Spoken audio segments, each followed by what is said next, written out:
J'annonce aujourd'hui que les États-Unis se retireront de l'accord nucléaire iranien. En mai, les États-Unis se sont retirés unilatéralement et maintenant ils imposent toujours unilatéralement de nouvelles sanctions. Le premier tour de mardi concerne la finance et les affaires.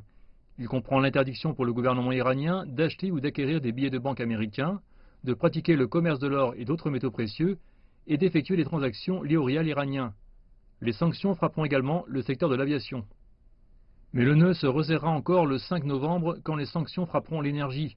Seront touchés les opérateurs portuaires iraniens et les secteurs de l'énergie, du transport maritime et de la construction navale, mais aussi les transactions pétrolières iraniennes et les transactions par les institutions financières étrangères avec la Banque centrale d'Iran. La Maison-Blanche déclare que l'offre de pourparlers directs entre le président américain Donald Trump et son homologue iranien Hassan Rouhani est toujours valable. Mais il n'y aura aucune modification des sanctions avant la réunion. Le président iranien dit quant à lui que ce sont les États-Unis qui ont quitté la table. Ce sont Trump et son gouvernement qui ont rejeté les négociations et nous ont tourné le dos sur le plan diplomatique. Ce qu'il fait va à l'encontre de la nation iranienne et des intérêts nationaux de l'Iran. L'Iran est ouvert à la diplomatie si l'honnêteté fait partie du processus.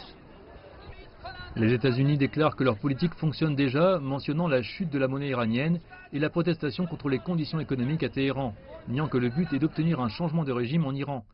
Washington déclare qu'il veut un changement de comportement du régime. Mais le nœud économique se resserre. Washington déclare qu'il cherche à réduire à zéro les exportations iraniennes de pétrole en novembre.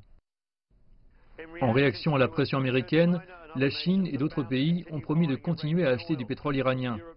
Pour l'Europe, comme pour les pays asiatiques, ce sont les États-Unis qui mettent la sécurité internationale en péril en sortant de l'accord nucléaire iranien dont tous les signataires, sauf Washington, disaient qu'il marchait bien. L'Iran a annoncé qu'il répondrait. La situation pourrait connaître une escalade rapidement.